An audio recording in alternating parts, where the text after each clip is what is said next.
Gear Patrol calls their new dive watch the best sub-$500 dive watch. Full stop. Men's Health rated them as the most stylish solar watch in the game. Who are we talking about? It's Movement. They're leveling up your gift giving with the sleekest watches you can buy and the biggest deals of the season. From their innovative ceramic materials to sexy automatic divers, from ultra-thin dress watches to solar-powered statement pieces, and everything in between, Movement is making sure you're the good gifter this year for your family, your friends, or for yourself. And now you can take advantage of 30 to 50% off Movement's California clean watches, jewelry, and accessories to get them a gift they'll never forget.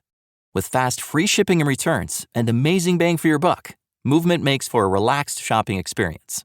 And with one-size-fits-all watches, it's an easy, elegant gifting experience too.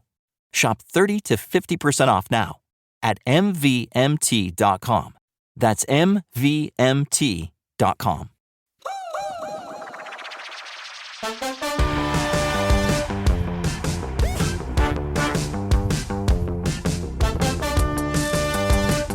Hello and welcome back to the Potted Together podcast. My name is Adam and I'm joined, as always, by my two beautiful co-hosts, Becca and Nicole. Hello. Hello, everybody. Hey. Today we are going to be talking about houseplant pests. Oh, because yes. it is getting warmer and they are coming for all of us. Yes. But first, we're going to do our little catch-up. So, Becca, how's your week been? My week. On the spot. Okay. It's been just like a regular adult week. We paid off a part of Daniel's car loan. We're like doing some like debt stuff, you know. We got a little extra money out of the loan because we were going to use it for something and then we didn't end up using it. So we just paid it back. And now we saw how low the loan is now. And we're like, wow, this is so cool. So nice. That felt really good. And then we refinanced the loan. Oh, you are adulting this week. Look at you. I know. We were like laughing because it took like 2 hours, but we were just like laughing because he, like before he went upstairs for the night, he's like, had a really great time with you tonight, refinancing the loan. Ooh. Ow. Like the Love height some of financial romance. talk. Yeah, I'm like, ooh, this is sexy. Care to make a deposit? Would you like to drop off anything in my bank vault? Oh my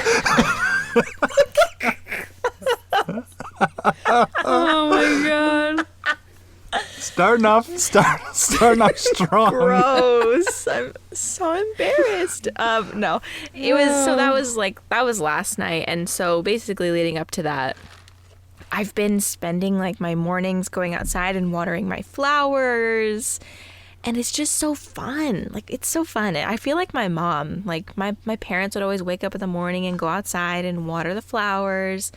And I feel like them. So that's always fun, you know? And that's pretty much my week. I mean, I always remember like 80,000 other things once we start talking, but for a week recap, that's pretty much it. Oh, I'm caught up on YouTube videos for once in my life. Finally. Ooh, I took some time off to yes. get re-inspired, and it worked. And I filmed like 5 videos in 2 days and edited all of them, and we're good for a while now, so feels good. Oh, that's such a good feeling. Mm-hmm. I wonder if Mercury, I can't say that word, that planet, was it in retrograde? Because I just recently this week kind of felt like creative juices flowing more, you know? I actually think it was. I think that we can go online and find out. Like, because that damn planet, that does a number on all of us. I feel there's like. a website called ismercuryinretrograde.com. If anyone ever wants to know. And it says, no, it's not currently in retrograde. Mercury turns retrograde at 3:34 p.m. on May 29th. Oh. When was the Well, last time? It's approaching. Yes. That time. So we got like, and I look forward to that. we've got like a month of like good vibes. I wonder if we have like PMS, PMR. Pre-Mercury retrograde. Oh my god. Okay, on February 20th, it stopped. It was in retrograde from January 30th to February 20th. So I really can't say much for March, I guess. That was just us. Yeah. That was just us. I'm curious, Becca, are you still like using your sunroom with your beautiful new wicker furniture that you bought? Yes, it's all still in there, and it looks so good. I love it. I love having a place to sit in there, and I don't think that I plan on removing it. If anything, I'll remove like the littler chairs and put them in a different part of the house, maybe. But yeah, I love it. I think it's so great. I sit in there every single day, and I work from that spot now. And it's like my little office. Even though I just bought a desk, I don't use it. I only use it for sewing. Yeah. But yeah, so thank you for asking. It's doing great in there, and love it. Love it. Love it. I love working around plants, honestly. It's like, I mean, scientifically, it has been proven to make people more efficient. So I think that's awesome. Yes. I agree with that for sure. Coley, how's your week been? It's been good. Let's see. The highlight of my week was probably taking my dogs to the vet. Adulting. I've just been putting it off and putting it off. It's always a hefty bill. It's always like they need like 3 or 4 shots each. So they got their rabies shots, and then they got their distemper. And then we took blood for like heartworm, so we'll find out tomorrow if that's all good. They usually are. Like, we don't really go for walks in forest preserves and stuff, but now that we're moving out to the suburbs, I'm like, we really got to stay on top of this heartworm thing because, well, you know, Becca, it's like the forest is filled with little things. So yeah, it's just, it's always like just this accomplishment or like sense of like, okay, check that off the list for the next year. Jazzy has a yeast infection, my poor little baby. No. Oh no. Yeah, so we got some spray and some meds for her, but she's just always she gets seasonal allergies. Like, I know she's got them. She's always red. So this should help relieve some of that itchiness. But yeah, we just did that today, actually. Just got back not that long ago. But other than that, like, it's been kind of a week. Like, it was raining for quite some time. I think like 3 days straight it drizzled or rained, and it was super gloomy, but the sun is out today, and it doesn't look like there's any rain in the forecast for like at least the next 5 days. So I plan on doing some filming like in my backyard. I'm really excited about that.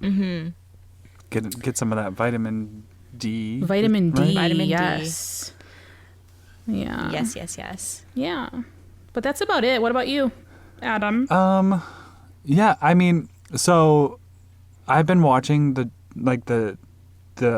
Derek Chauvin trial since it started online. Are you watching it online? Listening to it while I work, and it's not it's not fun to have to relive that. I did not watch the video of the situation that happened with George Floyd because I just knew that I couldn't.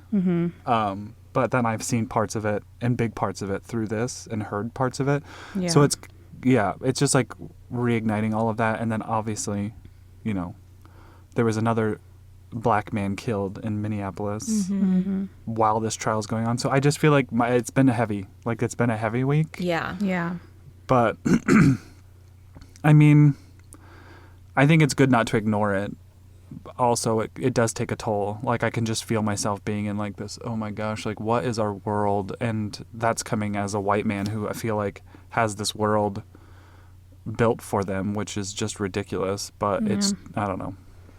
I don't know what to say, but we started watching it because they did the opening statements on like national television. And that's when they showed the video, and the kids are homeschooled. So we were like in the middle of watching the opening statements, and they kind of panned over to the video. And like, I don't know, as a white mom, I felt like, okay, it's important that they see this, because they only see like bits and pieces of it in the news. Like never showed the whole thing. But like some of the videos started in the convenience store that he was in, and it was just like how it led up to that. And then after, obviously, you know, he had him on the ground, the kids had a really hard time watching it, and I was like, you don't have to watch anymore if you don't want to watch it. But like I also felt it was important for them to know, like, this man was clearly murdered, because I know that they're not airing the whole thing on TV because now they're going into the defense's statements, and they're just stating all these cases about other ways he could have died. And it's like, just shut the, you know, like that's no, you know? Mm-hmm. So I just thought it was important for them because they're talking about it in school too, which I think is a good thing. But it was really, really hard to watch. So I was just like, I felt like torn. I was like, at what point am I like, okay, you know, you don't watch it, or watch it and just feel that anger, because we should be feeling angry about the situation. But then again, they're kids. So it was just like this hard thing I was battling in my head when that first happened. But I haven't been listening to it. I've been kind of getting recaps at the end of the day about it. And these defense statements are just they're really upsetting that they're coming forth with all these other things that could have led to his death. And it's like, come on, it's so blatant, you know? Yeah. Yeah. As of this morning, both sides have rested their cases, and jury deliberation will begin on Monday morning. So, okay. All right. And, you know, I sat here and listened to this and think there is absolutely no way this person is going to get off. Right. But then I also remember all of the injustices that have been happening in this world against Black people. And I'm just like, okay, well, I'm not sure, but I hope he does not get off. Yeah. Yeah. Big time. So, yeah. But aside from that, you know, my Macro Monday situation that I do, like, sometimes on Instagram, I was doing really good, like, every Monday, posting on my stories, like, macro pictures of plants, because I just love taking them. Mm-hmm. But this Monday, I was, like, going around, and very pertinent to the topic today, I was, like, trying to take a picture of my Hoya Gunung gating. That's a mouthful. That one is a hard one to say. And I was like getting really close because the macro lens shows you everything crystal clear. And I just saw that Hoya covered in mites, but I'm not even sure what mites they are. No. So, yeah. So I've been like, you know, it was funny. Last episode, we talked about bringing plants outside. And I think I mentioned that I only take them outside if I'm dealing with like pests. Sure enough, my patio was filled with Hoya because I was treating that one and then all of the ones around it.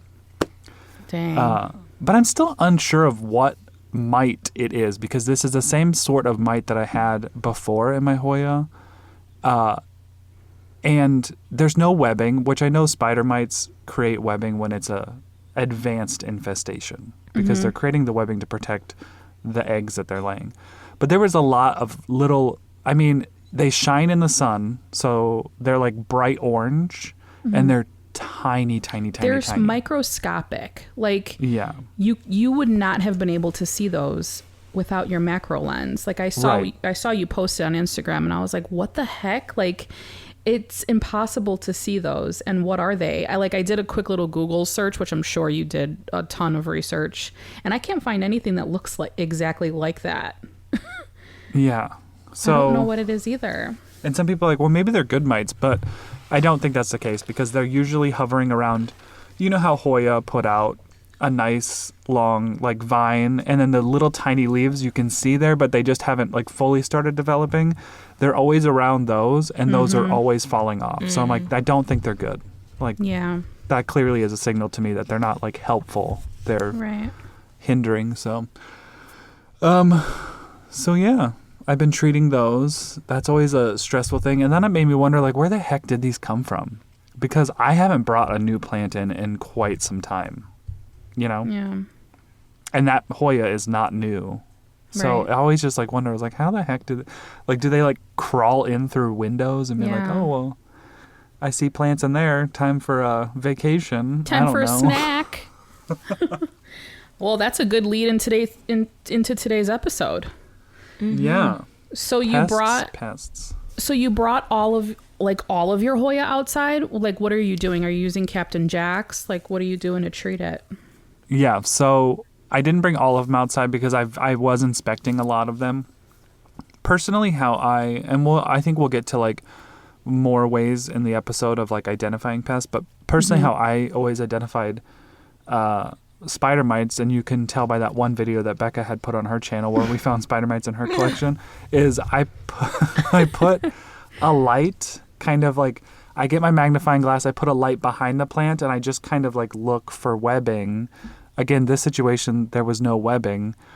So I was shining the light around the stems and using my magnifying glass, and it reflected off of these mites. Like they're bright orange, bright red. And that's how I found them.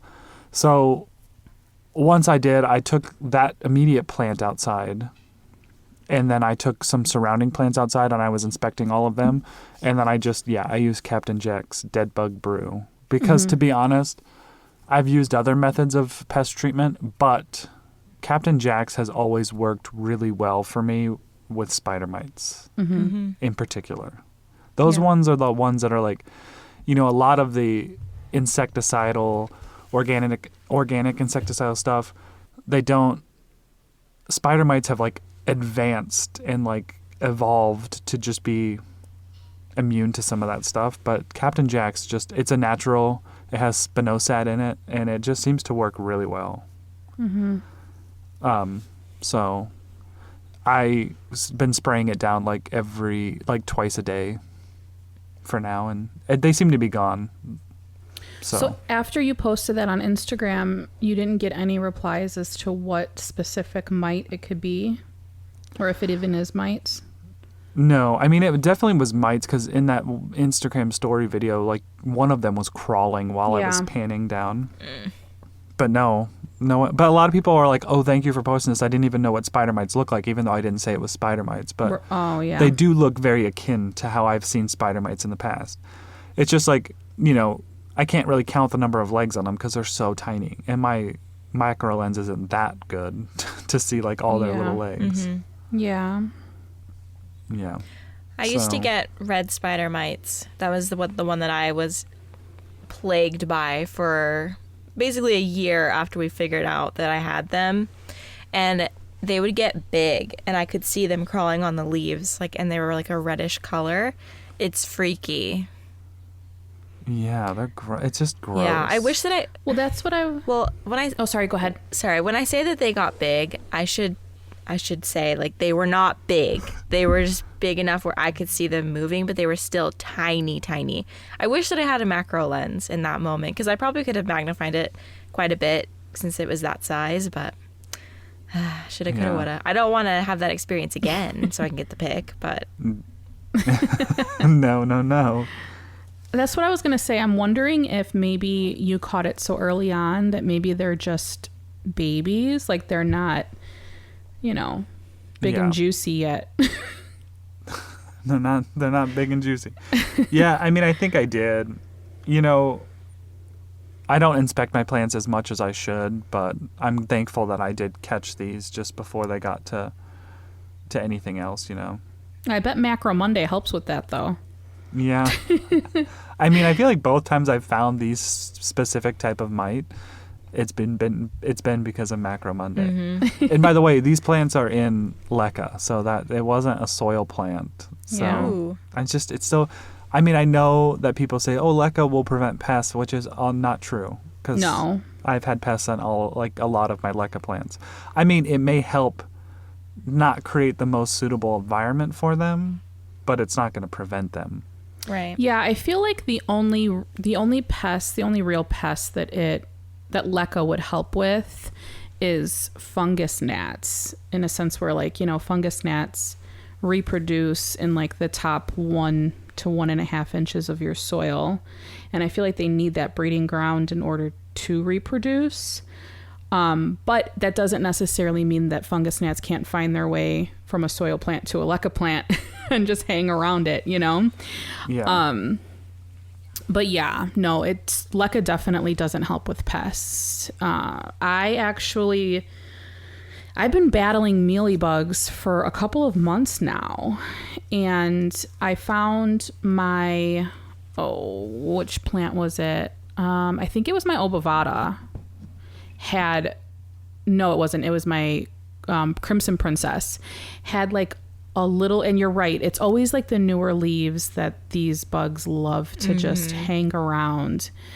And it was really hard to see them because it's variegated and mealybugs are white, but they were all kind of just hanging in this little nook. I cut that part of the plant off because I was just like, okay, there's too many to just kill. Chopped it off, tossed it, and I noticed like a couple, like 1 or 2 mealybugs on literally my whole shelf of Hoya every day. I'm taking a cotton swab and some alcohol and just wiping them off. And I'm like, where are they coming from? Like, that's the question I have. Like, are they they're just like appearing out of nowhere? Like, where are they? And all of my Hoya are in leca. And I did a root check. Like, I'm checking the roots of these plants. Like, you can really see pretty deep in there. So, because I'm thinking, well, maybe they're coming from the root ball, and they're like working their way up, and that's why I'm not seeing them. Not seeing them down there either. So it's just so weird that I'm finding a couple every single day. Not fun. Maybe you should get like a tent and then just throw some ladybugs in there and just have them massacre all of... Oh, that would be such a lovely sight to see. I know. Okay, so I guess so we can stay a little bit more organized. Maybe we should just go through like common pests and maybe our experiences with them or that. So maybe let's start with the most common pest that most houseplant people deal with, which is, to me, fungus gnats. Right. Like, I know they're... And I guess in your guys' opinion, are they detrimental to a plant? No. Yeah, I don't think that they could be. They're more of a nuisance than anything, I feel. They're feeding on the organic material in the soil. So unless your soil has no organic material, which that's not possible, like your plant wouldn't be living. Well, I guess unless you have like a leca thing, but that's what they're eating. So if your soil had no organic material, then the fungus gnat would start feeding on the plant, and then it would bother the plant. But it's not. That's going to take a really long time to get to that point. So they're just more annoying for us. Yeah, because those little suckers do love carbon monoxide, so they are always around your face. Yeah, like, always. Regardless. I've been in my house. I've been in. Oh my gosh! I literally just got a Google notification that says thinking about visiting St. Louis. Stop. I hate this. Did you? I was looking up St. Louis flights. Yes, but still. That is so creepy. That is so creepy. Is that what that sound was? No, that was my mom's phone. Hold on 1 second, guys. Sorry. I'm going to pause for 1 second. Hey, Mom? Hey, ma'am? Mom? There's that accent. Because our phone's just going to keep going off. Oh, sorry, guys. Do you ever have your phone on loud, Becca? I never have my phone make noises. No, me either. I don't even have it make vibrating noises. Me either. I don't know why I'm like this, but it makes me mad when I hear it going off a lot. It just irritates me. I feel like, but you're like this with food too. Like, maybe we have a sound thing, like a sound. Yeah. I was listening to someone talk about it on a podcast, and they're not health professionals or anything, but they were saying like, do I have anxiety, or do I have like sound? Do I have a sensory thing? I forgot what they called it. Yeah. Which I was like, do I have a sensory thing and anxiety? Probably. Jay does. Lucky you. Yeah. Jay has that for sure. But, okay, so what do you guys do when you see fungus gnats showing up? Because, okay, actually, raise your hand if you currently have a fungus gnat infestation. I mean, I wouldn't necessarily call... No, I don't. Okay, I don't. I do. Okay. It got to the point, and Daniel is very understanding now about this, but at the beginning, he was like, no, this is disgusting. Get rid of it right now. But this time when it happened, he didn't say anything until yesterday. He like came into the plant room like really sweetly and was like, "Hey, hon, like I just noticed there's a lot of little gnats flying around. What's going on? And can you make them go away?" And I was like, wow, that was really, really good communication. And yes, I will work on it. That's sweet. Yeah. But yeah, that took a long time for any of you with a partner who like gets really freaked out by it. That took years. So just wait it out. Wait it out. So what do you do what do you define as an infestation, rather? Like when you're filling up a sticky trap? Yeah, they're filling up sticky traps. Hours. They're getting it all up in your face. Yeah. You find them in your cup of water. Yes. Okay. They're going everywhere. So first thing I do is sticky traps. Of course, it's like the classic way. But the thing about that is you're only killing the adults. And there's still adults out there living and hiding in the soil who are making more babies, just going crazy down there. What a freaking party. Their genitals. Yeah. And we're only catching the brave ones who left the house. So this is what I used to do, and I didn't want to do this again, but I'm gonna have to because it's so bad. But I used to water in with hydrogen peroxide, and I would get rid of them within days. Literally, I would be gone within days. But at the same time, it kills everything in the soil, living, good or bad, all of it's dead. And that's not good because you want that microbial activity, the fungal activity in your pot, and you're killing it all by doing that. But at the same time, the fungus gnats have not left. So might have to do some murdering of fungus and microbes. Yeah. So me personally, whenever I'm doing soil mix, I always mix in mosquito bits. And that's something that I will probably continue to do for any of my plants and soil. So that's a good thing. I mean, to be honest, I don't think I've done that recently, so I need to get back into the habit of doing that. But all of the soil that I buy, so, I have De La Tank soil now. Fox Farm I used before that, but all of the nurseries keep those soils outdoors. Especially here in Phoenix, and they all have ventals in them because you don't want your bag to get moldy on the inside. There needs to be some sort of air exchange. So regardless of like what soil you're getting, the chances of you having fungus gnats in that soil is very high. Yeah. Like, because they'll find it and they're just gonna make it their home. So that's why I just suggest mixing like some mosquito bits, and if you're mixing soil together, just adding some mosquito bits in there. But that's really, when I started my plant journey, when they got really bad, I did use beneficial nematodes, which worked like a charm. It's a lot to do. Yeah. It's not a lot to do, but you got to pre-water all your soil plants, and then you got to mix up the beneficial nematodes, and then you got to put it in each soil plant, which now that I don't have a ton of soil plants, probably could do it again. But it did take care of them very quickly because, like Becca said, the nematodes attack the larvae that are in the soil. And if you're catching the adults with the sticky traps, you need to make sure you're attacking the larvae that will turn into adults with either things like beneficial nematodes or hydrogen peroxide or something of the effect. And I think mosquito bits do that same thing. There's some sort of bacteria that that do something growth-wise. It's like stimulates the growth. Or not stimulates, but whatever. Yeah. I can't think of the word. It makes the growth stop, or like it stops them from aging up into adult form. Yeah. Have you ever I showed in a video doing that a long time ago, and a bunch of people were like, don't do that, it gets moldy in the soil, like the mosquito bits rot in the soil. That literally never happened to me.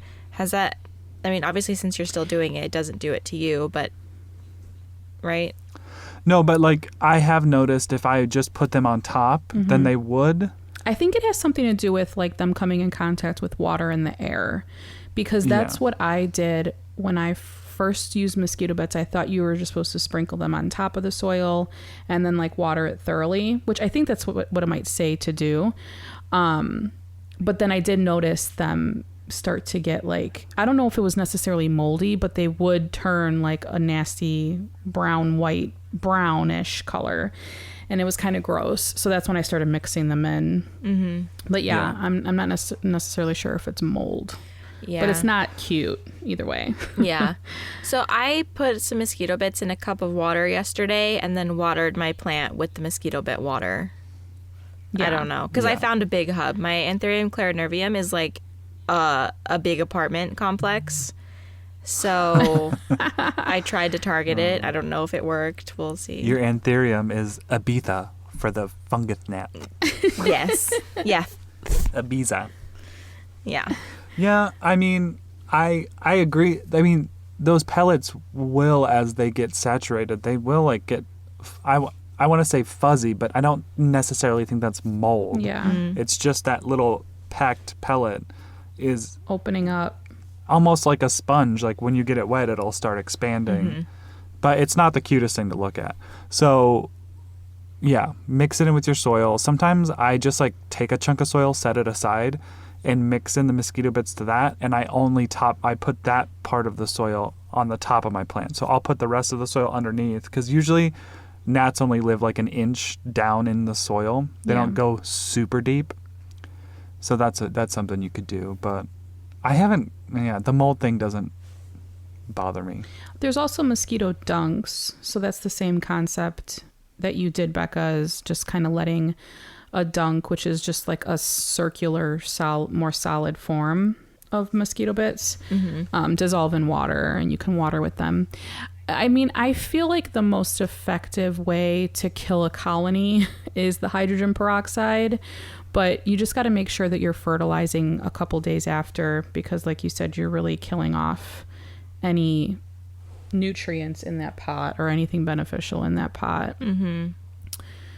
And then most people might argue and just say, well, if you're going to do that, then why not just completely repot your plant? But it might not be time to repot. And I don't necessarily think that that's going to get rid of the fungus gnats, because those little suckers, they hide in there. Like they're in there. They'll find their way into your new soil. Mm-hmm. Yeah, especially if you still have them flying around. That's why it's really important to have the traps.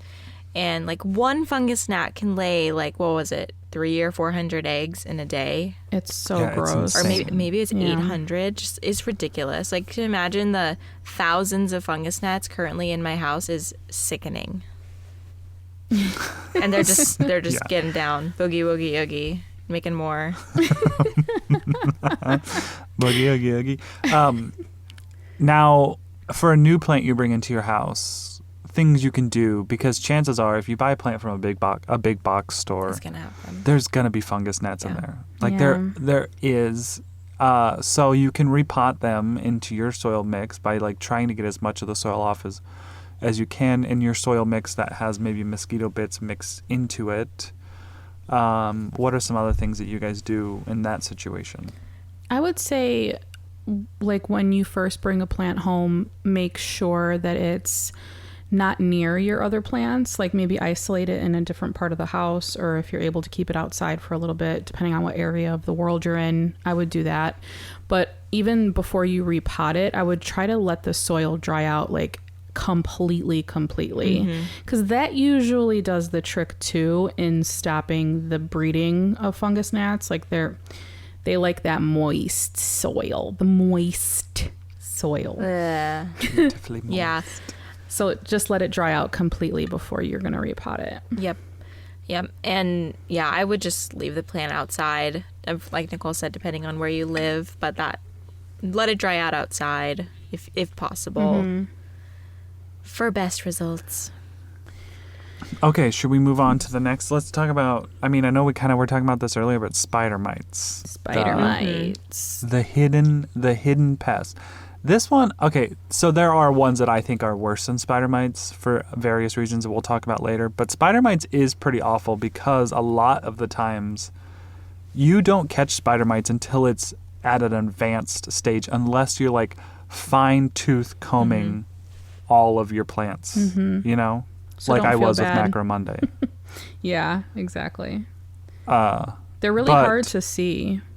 They are, and I think that's why when they're advanced, where they have the webbing, is when you usually catch them. You're like, well, what are all these webs all over my plants?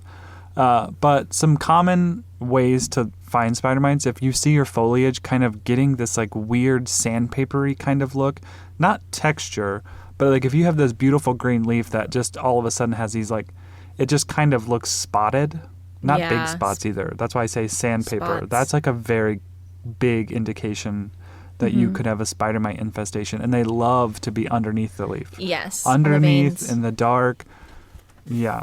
So how I look for spider mites is using a flashlight and a magnifying glass. I need to invest in like those jeweler glasses that you can just like put on your face and just have... You'd look like a mad scientist. Yeah. But if you have a calathea in your collection, chances are there's spider mites on it right now. If you have an alocasia in your collection, chances are there's spider mites on Go that. check it. Syngonium. I just have... Oh my god. Oh, Syngonium. Oh yeah. my God. That's what you had trouble with. Yeah.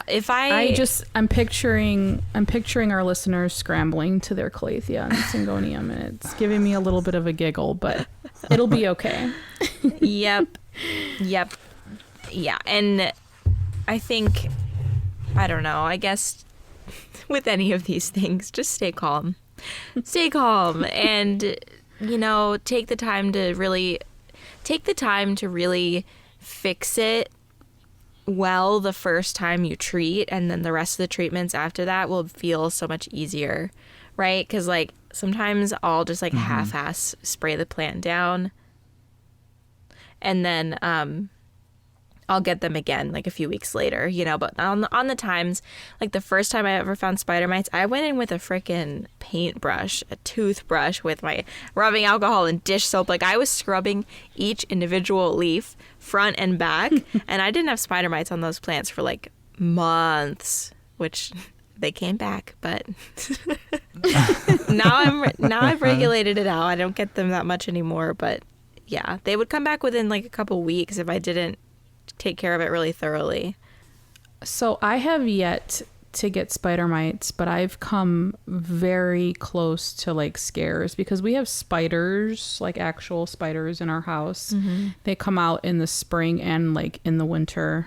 They're like different kinds. I don't know, but is that what's crawling on the ceiling right behind you? Shut up. I'm just kidding.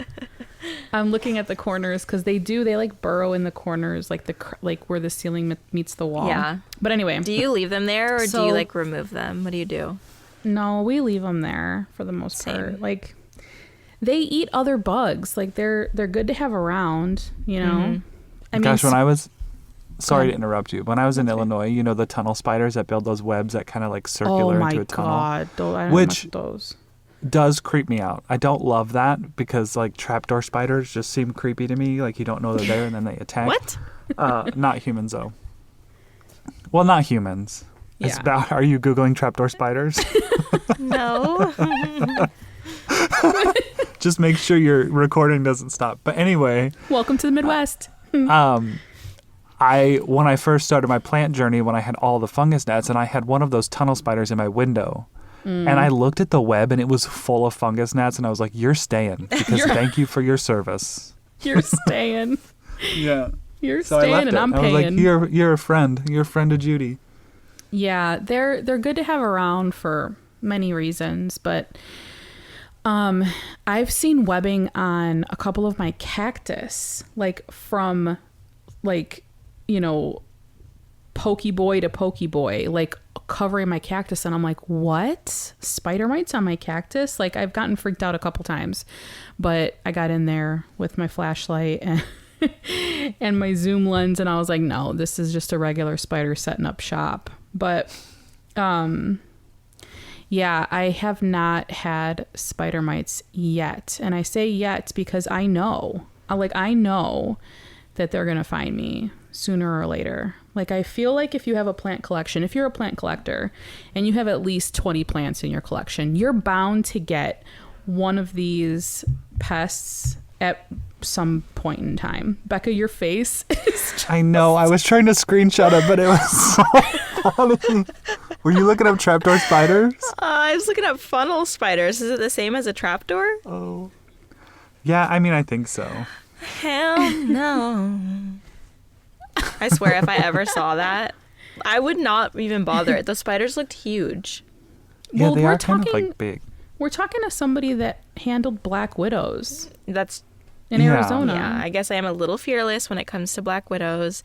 I wouldn't let it Just a crawl little. on me, but like she could like have her space and I'll have mine and we can meet up on the porch and talk about our days. But beyond that, like she's not allowed inside. We just meet in our designated spot. Yeah. If you're not getting the joke, at my old apartment, I had a really, really serious black widow infestation. I was going to say investment. I went in with some black widows on some cash. Anyway, and I told my landlord about it like 8 times. And Daniel was away on a work trip and he did not listen to me. Daniel comes back and tells him the next day he was here spraying. And I'm like, you What? asshole. I didn't know that piece of it. Yeah. Yeah, I saw them firsthand, and they're very creepy. Yeah. And you know how you Yeah. had to walk to your stairs in that first apartment. You had to like walk by those windows, and I was terrified to do that. I was just like, they're all right here. Oh my God. It was a narrow walkway. Just a Yeah. little risky. But anyway. Yeah, so Okay, so spider mites. Yeah, what- How have you treated yours? so for me, I have used a myriad of products. So first, alcohol, water, dish soap mixture has been like super, super duper effective for me. Basically, when I find them, I'll take the plant to the sink and I'll blast it with water. And I learned a lot of this from YouTube, so thank you. But yeah, so I would blast it with water, and then I take a soft bristled toothbrush. This part I learned from Rachel from Heart Shaped Leaves, and I would make that mixture: water, dish soap, and alcohol. Like mostly water, squirt of alcohol, a couple drops of dish soap. Like people always ask for ratios, and I'm like, I don't know. Like just figure it out. I did. I don't know what to tell you. Like 2 tablespoons of alcohol. I don't know. Just squirt some in there. But Just a little dabble, do ya? Yeah, like if it makes you feel sick to smell it, you're probably on the right track. So yeah, and then I would just like spray it on the plant with a spray bottle and then scrub it with a toothbrush along the petioles, the veins, and like the whole surface of the leaf basically. And then after that, I would rinse it off, and then I would do that for like 3 days. Okay, this is if I'm really trying to get rid of it. If I'm putting some effort, I would do that for 3 days, wait for 5 days, and then do it for another 3 days. And then the infestation was surely gone, like 100% gone. If I'm being a little lazier, I spray it with this, it's by Bonide, it's called 8. Very, very chemically, but I'll just take the plant into like a bathtub and I'll spray everything with the Bonide 8. And that actually helps. Like that has gotten rid of a lot of stuff. But if I use that with a mixture of like maybe the initial scrubbing, like day 1 scrubbing, and then I used 8 the rest of the time, I think that would be really good too. And then in addition with just pest prevention in general, I use an SNS 209. It's by Arbico Organics. So basically that is a systemic insecticide, an organic systemic insecticide. And I feel like we've talked about this before. Yeah. It's ringing familiar. But yeah, and it uses I forgot what the active ingredient is. I think that the same thing happened last time. I didn't remember the active ingredient. I think it's rosemary. But it smells really nice. Oh. And so when the pest, bites into the plant with its mouth parts, it basically like sucks up the systemic and then it kills it. Very similar to like flea and tick medication on your dogs. I put some flea and tick medication in my dog's mouth. They swallowed it. And then the next day I found a crusty ass tick on Leo's shoulder. So Oh. there you go. It was dead. Crusty ass. So that's tick. pretty much how it Crusty ass works. If, tick. if you're not understanding systemic, if you've ever given your dog flea and tick medication, it's exactly the same thing. That's how it works. I have a question. What is it about dish soap that is actually working as like a pesticide? Like, does like in my mind, I'm thinking it's making the plant slippery and then they can't stay on there. Like, but you're washing it off, so that doesn't make any sense. I think it's because it coats the bug, and some of them may have like breathing holes on their exoskeleton, and it just like clogs that. Oh, but I don't know. It covers, okay, so it says here, it covers the insect plus the desiccation brought about by the soap will remove the waxy coating from the creature, drying it out and killing it. Wahahaha. Google. Cool. Okay, question answered. So Yeah, what do you use, Adam? Do you kind of use the same thing? Yeah, I always, if I find spider mites, the first thing is I just blast the plant with water. So whether that's in the tub, in the sink, or outside, that will blast away a lot of the adults. Mm-hmm. The spider mite life cycle, I want to say maybe 10 days. I don't know for sure, so don't quote me on that. But you do have to treat your plant. Like, you can't just treat it once and be done, because there's probably eggs somewhere on that plant that you didn't see that are going to hatch with more little spider mites. So I usually went with, like, I sprayed it down. I always use Captain Jack's Dead Bug Brew. I'm not, like, obviously not sponsored, and I do believe the safety data sheet may not list houseplants as what you should use this on. But I have used it. I wear gloves because, your skin is your biggest organ. And when you spray stuff, it's going to get on your skin. But I use gloves, and I usually do it outside. I usually treat my plants outside because I'm fortunate enough to be able to do that kind of year-round here. But I spray with Captain Jack's Dead Bug Brew that has spinosad in it that I believe coats the leaves. So if a bug bites onto a leaf that has been sprayed with Captain Jack's, the same way that the systemic insecticide works, it will kill them. And then I usually treat, I'll treat it first, and then I'll wait 2 or 3 days, treat it again, wait 2 or 3 days, treat it again, and then wait 5 days and treat it for kind of a last time. And then I'm constantly just inspecting to see if I see any new activity. But that's my method usually. It's a process. It is a process. Those ones are not fun. No, spider mites is not fun. So what do we think's the next in line as more common mealies pests? Mealy bugs, those little white fuzzy bastards. Ugh, they're so gross. If you really look at them with a magnifying glass, they creep me out. And I get some juicy ones, some big mealies, to where I'm questioning myself, how long have you been here chomping on this plant, Yeah. Do you guys get mealy bugs? Because I never hear you talk about them. You do? I do every once in a while. Not often, though. I think maybe twice I've had them. Okay. Same. Yeah. They seem to be the only pest that I really get, aside from fungus gnats. Mm-hmm. They're up there. A lot of people ask, you have so many Hoya, I can't believe you don't have mealy bugs. And so I think that they're kind of maybe a little common on Hoya. I don't know. So I freak out thinking well, maybe I'm not inspecting good enough. But no, I don't have mealies. I mean, they're pretty easy to identify because they're white, fuzzy, little cotton pill bugs that are crawling around. Well, not usually crawling. They usually are pretty static when they find their spot. But no, I haven't dealt with them a lot. Yeah. But I do think that would probably be I don't want to put this into the universe, but I would be the pest that I think I'd be less upset about. Yeah. Because they seem like the easiest to eradicate or the easiest to identify. I don't know. Yeah, because... I shouldn't say easiest to eradicate because you just said you just can't figure out where they're coming from.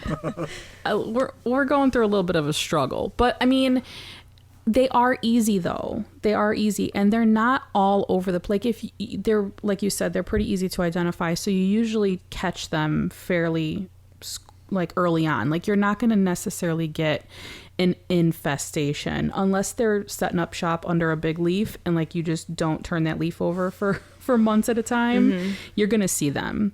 So, and it is only my Hoya. Like, knock on wood, it's only my Hoya right now that I'm noticing 1 or 2 on each day. But I'm chalking it up to the fact that my plants are getting so big under my grow lights on my shelves that I think I'm going to have to get a 3rd shelf because they're no longer fitting together, and all of my Hoya are on the same shelf. Like, I have 2 shelving units, and they're like on that same level. So they're just kind of jumping around from one plant to the next, I think, because I can't keep my Hoya from touching each other. So, which is another good point to talk about. Like, if, you know, it's really good to group your plants together because they feed off of each other. They give each other life, and, like, you know, that's great and all, but it's also really hard when you're dealing with a pest issue. Mm-hmm. Like, I have a feeling that's probably going to be the only way I eradicate the situation, is to kind of just separate them and maybe bring some outside for a couple days, like when it's not going to rain, and just really let these little guys die off, you know? Yeah. So can you spray but your whole mealies plant? Aren't difficult, in my opinion. They're really not that bad. They're a nuisance, but they don't fly. So they got that going for them. And unless your plants are super close to each other, they're not likely to get to another plant. Like, they don't create webbing where they can skip from one plant to the next. Like, they really do just kind of stay in one little area. Yeah. So could you spray? And they die upon contact with alcohol, which is so satisfying. I don't think she can hear us. Can you hear us? No. What are you doing? Interrupting Adam. Shut up. You had an exclamation point on your screen for the past 2 minutes, and now you're back. So maybe. Can you hear me now? Yeah, I can hear you now. I'm sorry. No, you're fine. I was just asking, could you spray your whole plant with the alcohol water dish soap thing that Becca does for spider mites? Like, if you took your plants outside and sprayed them all with that, do you think that would help? Because right now, is your method just seeing one using alcohol on a Q-tip and just dabbing it off? That's exactly my method. Eating that fucker out the house? Yeah, just getting that satisfying little swipe. No, I've never tried that. So that might be a really good alternative to trying to get rid of these. My problem is that, like, I see 1 or 2, and I'm not even exaggerating by, like, the 1 or 2 every night when I'm checking my plants, and it's on, like, a different plant. And then I'll go in and inspect that whole plant, and I don't see any other ones, you know? Yeah. So I think it's going to have to be, like, bring them all outside, spray them down with that mixture. That might really help. Oh, I didn't mention this when we were talking about fungus gnats, but another good organic thing to mix in your soil would be diatomaceous earth. Oh, yeah. Right? I've used that. Mm-hmm. Yeah. I use that on my plants that I'm bringing inside for the fall or the winter months. Like, once my plants have been outside, I did that. I don't know if it was last year or the year before, but I used it, and I have never seen any pests, like, bugs crawl out of my plants. Yeah. A bunch of people, but that's a good idea. A bunch of people suggest that for fungus gnats. I might have to do it. Yeah. I might have to try it out. That's what I was meaning, because it is like tiny little microscopic fossilized exoskeleton or skeletons of something that, like, just are like razor blades when something brushes by that. So it just, you know, I had a long time ago, my cats had some fleas, and that's never fun to deal with. But diatomaceous earth helped a lot with that. So you just sprinkle it on your cat, like on their coat? Yeah. And then on the, like, soft furniture places that the cat would lay, and fleas are the worst. Mm-hmm. Yeah, I bet. But okay, so mealybugs. Yeah, I don't know how to prevent mealybugs. I think systemics systemics do work on mealybugs. I know systemics don't always work on spider mites. Like, that's kind of an iffy one, but they do work on mealybugs, I believe. Yeah. So you could also maybe try that with your Hoya. I know they're in LECA, but I put that bonide houseplant systemic in my reservoir for about a month, and then I rinsed it all out. So maybe that can help too. Was that when you had thrip? Yeah, thrip. So that's what Let's talk about that. Oh, we'll talk about that next. That one. those little bees grow wings and fly when they're adults. I just can't, like, that. To me, that's the worst. Like, fungus gnats are a nuisance, but like, at least, you know, like, I don't know, they're tiny, they're microscopic, they're annoying, but like having an actual insect flying around your house, multiple, ooh, and then they can fly from plant to plant, you know? Yeah. So it's like infestation city. Have either of you two had thrips before? I thought I did, but now looking back, I think it was just spider mites. Yeah. Yeah. So no, never had thrips. However, I'm terrified of them. So I hope that I never have to experience that because those ones fly, correct? So you've had them though, Adam. So let's hear what you have to say. Yeah. So those were, I recognized thrips because my white wizard was putting out leaves that had like little carvings on them. And at first I thought it was just maybe I let the plant go a little too dry while it was developing the leaf, because they were just like little scratches on the leaf surface. And they weren't straight lines or anything. They were just kind of like little grooves. And I thought that it was my fault. And then it just kept happening and happening. And one day I saw one of those little black cigar-shaped MFers just like hanging out on my white wizard. And I grabbed my Harry Potter wand and said, just kidding. I can't. Avada Kedavra. I couldn't think of the Don't say spell. it out loud. We can't say it. But after seeing that, then I was like in the shower where I have, you know, my jungle shelf above the shower, and my micans was like cascading down because it was like in its full glory, and I was like staring at it while I was showering, and I saw these little white bugs like crawling pretty quickly around the surface of the leaf. Well, that was thrips in like its smaller form. Yeah, it's baby form before the adult. So I freaked out, and there was a bunch of plants I treated. So I did the same thing with thrips that I did with spider mites. Was I blasted them with water, and then I used Captain Jack's Dead Bug Brew. But a lot of people on Instagram, when I said I was battling thrips, told me that they were not able to successfully rid thrips from their collection until they used a systemic. So that is when I bought the houseplant systemic by Bonide.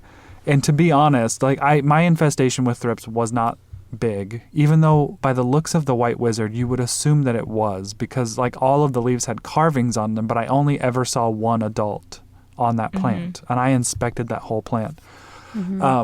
But I used a systemic in my soil plants, that house plant systemic by Bonide, and then I also put it in my leca reservoirs for my leca plants, because the micans was in leca, and so I was like, well, I don't know how I'm going to use a systemic with this. So that just got a huge blast in the shower, and then I put systemics and Captain Jacks with that, and I mean,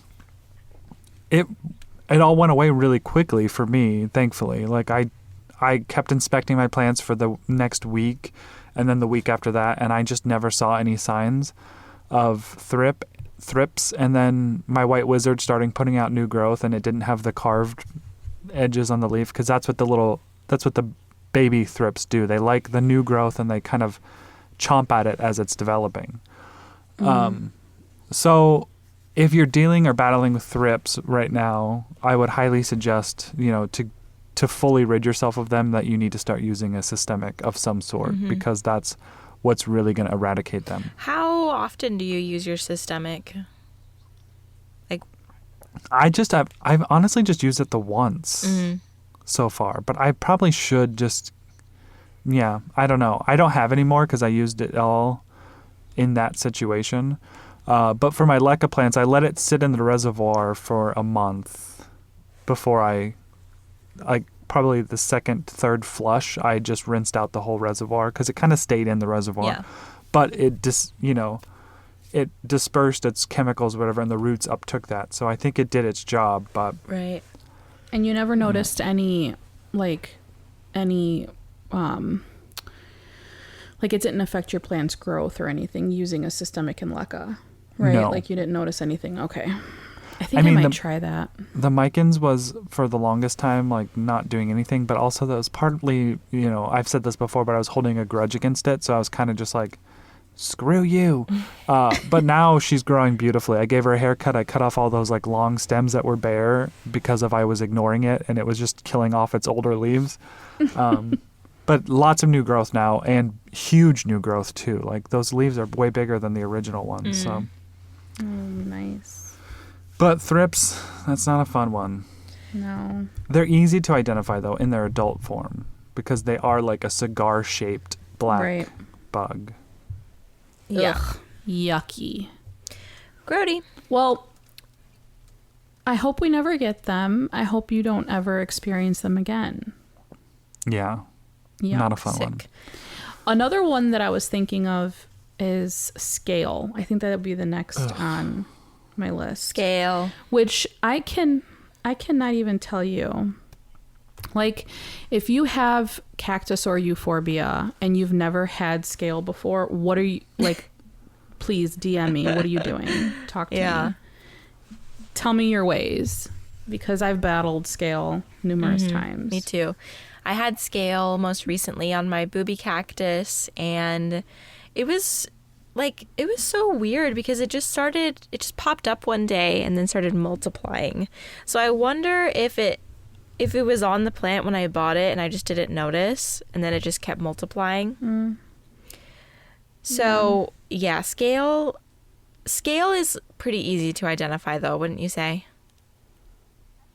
I would say, but then also like on some cactus, it's kind of difficult too, because I've had cactus that have had sun damage and scarring from sun damage, and it kind of looks the same as scale would.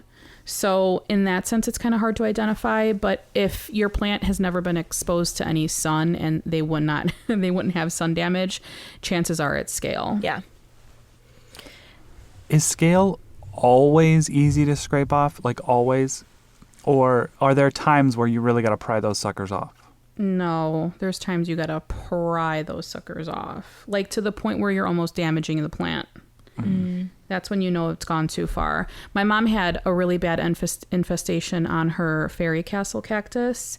And if you know what a fairy castle cactus looks like, it's got a ton, like it just grows in pillars, but in like clusters. So it's really hard to get in, and they're covered with spines. So it's really hard to get like in there and scrape them off. But I did what I could in a YouTube video from like 2 years ago, and I didn't get it all. But yeah, sometimes you have to really like scrape it off, and then you kind of like eat into the flesh of the plant, and you don't want to do that either. So if you catch it early on, it's fairly simple to wipe it off. Yeah. And there's different types of scale too, because, well, from my understanding, at least what people have told me, because I had scale on the boob cactus, like I said, but it came off really easy. But it was definitely not mealybugs, but it just came off so easy, and it was round like scale, like it just looked exactly like scale. And someone was like, well, it might be just like a different type. So I don't know. Yeah. But usually scale, like when it is like hard bodied, like armored scale, it doesn't work to spray them. Like you literally have to take like what is it, like a toothpick or your nail and like break the seal and rip it off. That's what my mom had on her fairy castle. I think I had something similar to what you had on your booby cactus on one of my Opuntia that I also did a video for. That was like in early stages where it wasn't armored yet. Like it didn't have that waxy hard texture over it. It was more just like take some alcohol and like a cotton swab and wipe it off, and it worked pretty. Sometimes you can even just run it underwater and take your finger and just like, it sounds gross, but I never see scale moving. It's like it's like a stagnant, like it's a pest that just stays there. So it's not like as gross as it sounds, but mine came off pretty easily from my Opuntia. Yeah, I mean, I've had scale infestations where they come off really easy with just alcohol, Q-tip, a cotton swab, and scrapes right off, and I've had some that I feel like I've had to dig off. Yeah. Like, and destroy the plant tissue. But I do think systemics will also help with scale, because again, they're feeding off of the plant material. And when you use a systemic, the plant is uptaking that into its material, and then, the scale suckles on that and dies. So do you think that adding a systemic just as a precautionary measure to all of your plants would be smart? Yes. Yeah, I do Yeah, too. very much so. I mean, I don't do it personally, but I probably should. Yeah. Yeah, I'm highly considering it. Yeah, it's just one extra step. Like, it's like fleas and ticks with your dogs or your cats or whatever, because, it's all fun and games until you find flea dander. What is it? Flea poop in your bed because it's coming off your dog. That happened to me.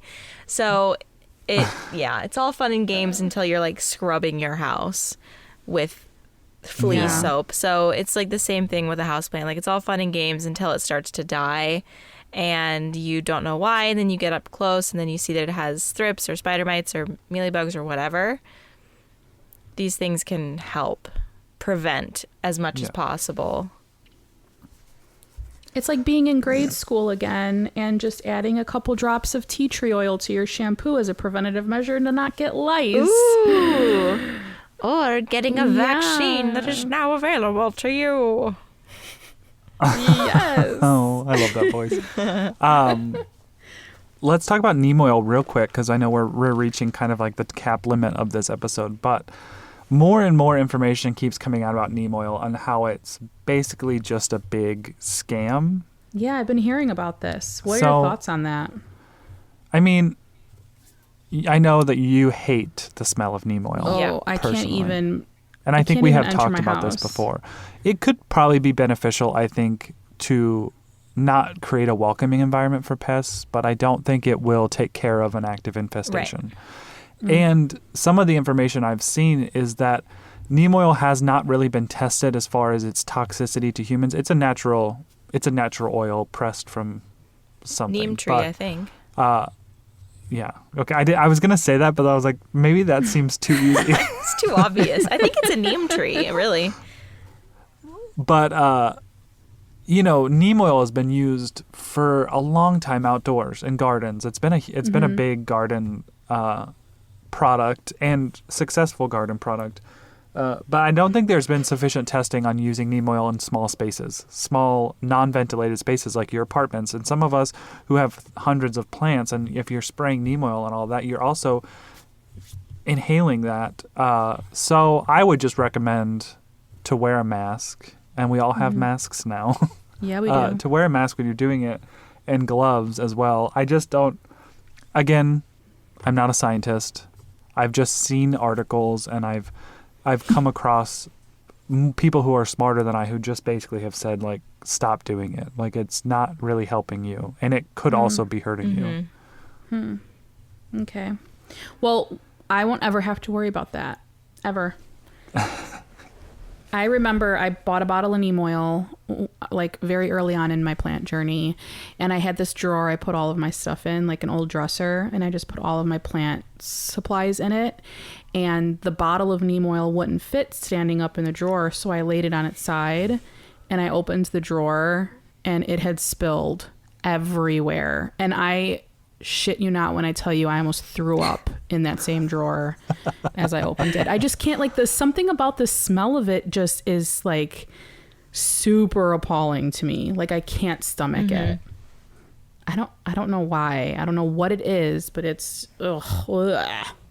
It doesn't bother me that much, but I understand that a lot of people do not love the smell. Yeah, it's pretty disgusting smell. So, I think that covers all of the pest stuff. Yeah. Do we want to do one of the listener questions? Well, we're introducing a new segment into our podcast where we answer questions that have been sent to us by email. So if you have any sort of plant question, and dare I say maybe personal question, not too personal, but any kind of question at all, if you're just sitting there and wondering, I wonder this about them, or I wonder this about so-and-so, feel free to email us your questions at pottedtogetherpodcast@gmail.com. We all have access to that email. We're compiling these questions. You can also send us a question on Instagram, but we would rather you send it to the email. So pottedtogetherpodcast@gmail.com. You can attach pictures, which is always very helpful when diagnosing maybe some plant issues. But yeah, we have a few questions already because we posted this on Instagram, and we want to take this time to just answer a few of those. So without further ado. Yeah. Nicole. Okay. You can also get to that email through our Potted Together Instagram. There's a link to our email there. So you can just click that button and it'll go right to our email. Okay. This question comes in from Susan, and she said, listening to your Plant Swap podcast, and you have piqued my interest in Tucson. So this might be a question for Becca. Mm-hmm. Sounds like a fun area to visit. Would love some more info? What time of the year is the best to visit? Would it be like May or would it be like November? They enjoy hiking, biking, and fun, healthy restaurants. Thanks, guys. Love all three of you. What are your thoughts on that, Becca? Okay. Well, first, I'm thrilled that you're interested in Tucson. Just want to say, great decision.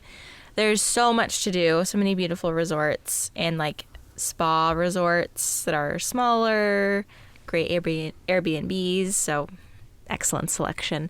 Okay, as far as best time of year to visit, I would say March, February, March, or like October, November-ish. You want to avoid those harsh summer months because like literally your face will melt off if you're not from there and you show up in Tucson in July and it's like 120 degrees, 60% humidity because it does get a little humid in the summer sometimes. So yeah, that would be the best time to come. If you're wanting to see like, I Adam, you used to live there. You think that would be a good time to visit? Oh, yeah. I think that's a perfect time. Yeah. Early spring, late fall. Because it's like normal temperatures, like 70s, 80s during that time, even still. Yeah. Susan, I will say that just being someone who visited Arizona quite often in the past few years, my absolute favorite time to come was from November to January. The weather is just absolutely perfect. It's 70s. It gets chilly at night, but if you're looking to do any type of hiking, like Becca said, you really want to avoid that harsh summer heat because you won't want to do any of that during those months. And they advise not to, actually, because it just gets so hot. Yeah. But yeah, if we ever did summer hikes, we'd leave at like 5 a.m. and be done by 8 a.m. So unless you want to do that, you probably will hurt yourself going during the day in the summer. Yeah, and there's so many places to hike and to bike. I feel like Tucson might be like the mountain bike / road bike mecca of Arizona. Yeah. Because there's always people on their bikes around there. Yeah, so there's lots of great bike trails, so many great bike trails. You can actually bike all the way up Mount Lemmon if you're like a serious cyclist, which I would never do that, but there's lots of people who do. And what else? There's lots of great Mexican food. Don't leave without trying street tacos, going to a few different Mexican places. There's something called the Mercado San Agustin, which is it's a newer shopping district on the downtown strip, but like across the highway. When you're there, you'll understand, but it's a little bit further from downtown, but it's on the same street, and it's just this really awesome courtyard with like a bunch of restaurants and shops, and it just all meets together in the middle, and the vibes are immaculate. I think about that place all the time. I miss it so much. I used to go there like every Sunday. So yeah, I would really suggest doing that. Yeah, and Sace was the restaurant we ate at. Yeah, go to Sace. And it's so good. Yeah, and the little Mexican bakery. Yes. Ugh. Yeah, there's like a super authentic Mexican bakery, and everything's like 10 cents, like 25 cents. It's like really cheap and also really good. So love it. Yeah. Now I'm hungry. I know, me too. So thank you. I'm going to cry. I miss it. It's so expensive to fly back, or else I would have already. I miss it a lot. And Mount Lemmon is very beautiful, and there's a whole like podcast / like app you can download to listen while you drive up Mount Lemmon that kind of explains, because you go through like 4 different I don't want to say climates, atmospheres, right? but 4 different climates. Biospheres. Yeah, climbing up. Is it biosphere? Yeah. Biomes. Yeah. So it's really cool to listen to that and like also hear the history of the mountain. But then also Windy Point, which we all 3 stopped at, is a beautiful place to just like watch the sunset, and then you can see the city come to life as the sun goes down. It's just so cool. That was one of my favorite Tucson days. so much. Yeah, it is. It's so pretty there. Okay, we have time for just one more question. Smile through the tears, Becca. I'm sorry. Oh, not me crying. Oh, It's no. okay. Okay, we have one more question to bring your mind to a different place, Becca, because you might know more about this as well. So this is from Dawn, our friend Dawn. She said, so I often hear plant tubers say, I think this is a tissue culture plant, but that's okay. I don't get it. What is a tissue culture plant and why is it okay or not okay? Isn't a plant a plant? I hope you can answer this question for me. Thanks, Dawn. Oh, Dawn, you're so right. A plant is just a plant. I think Yes. it's a really elitist thing to maybe people don't know that it's elitist at first. I'm sure that that's not everyone's intention, but there is a lot of elitism in the plant community for people who bought, the original plant, and those who bought the tissue culture bought like the Walmart brand or whatever. That's not true at all, because it all ends up being the same plant eventually. But tissue culture is just a clone. So the plant was propagated via cloning on like a cellular level, and its growth habit is slightly different at the beginning of its juvenile stages, and as it ages it will take on more characteristics of its original plant that it was cloned from. It takes a couple of feet of growth, or maybe a couple inches depending on the plant, but this is most commonly known about with like the tetrasperma, the Rhaphidophora tetrasperma. Yes. But so many plants have been tissue cultured. Like an insane amount of plants have been tissue cultured. Most plants, I would say. And it was never really a conversation until the Raffi, right? Yeah. Yeah, why- Yeah. yeah, I wonder I why mean, that- that's why what that I was is. going to say was my biggest, like, that's the only time I remember hearing about tissue culture for the first time was when the Rhaphidophora tetrasperma. Yeah. And it Yeah. literally, like, so many people use tissue culture. Like, so many. Like, how do you think there's this many plants out there? But another plant Right. that's being grown massively by tissue culture currently is the Thai constellation, by Yeah. Costa Farms most notably. So, I mean, pretty much any Thai constellation that you can get your hands on next year are probably going to be from tissue culture. And I'm just waiting for all the plant elitists to be like, I had it when it was the original plant. Good luck with your Walmart plant. Yeah. Yeah, the tissue culture thing is just a way to mass produce maybe hard to find or high demand plants to get them out to people who desire to have those plants. So Becca's right in Right. that it's like an elitist if someone's like, oh, well, that's just a tissue culture. Because when the whole Rhaphidophora thing was coming out, people were like, oh, it should have a different name, and they were calling it Rhaphidophora pertusa. And I don't know if that's like scientifically Mini correct. Monstera. Or if, yeah. But yeah. it's just like, yeah. So like Becca said, they break it down to like this tiny cellular level, put it in some sort of liquid that creates, a lot of these plants to then be readily available to the public. Right. And Yeah, a so plant long story- is just a plant. Yeah, I was just going to say that. Long story short, a plant is just a plant, and don't pay no attention to that. Yeah, because I bought a tissue culture tetrasperma, and now it looks like everyone else's regular tetrasperma. So just took a bit Yeah. of time. Yeah. Okay. right. Well, that's it for our podcast today. We are and do have plans to film a collab video, which may or may not be up or will soon be up on our YouTube channel, Potted Together. Yeah. So check those out.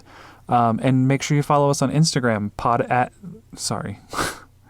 At Potted Together is our handle on Instagram. And then each of us individually at De La Plants, at My Clean Leaves, and at Not Dude. And I think that's all the housekeeping, right? Housekeeping. That Yeah, that's is. all. Okay. All right. Well, we will talk to you guys next week. Bye. Bye. Bye.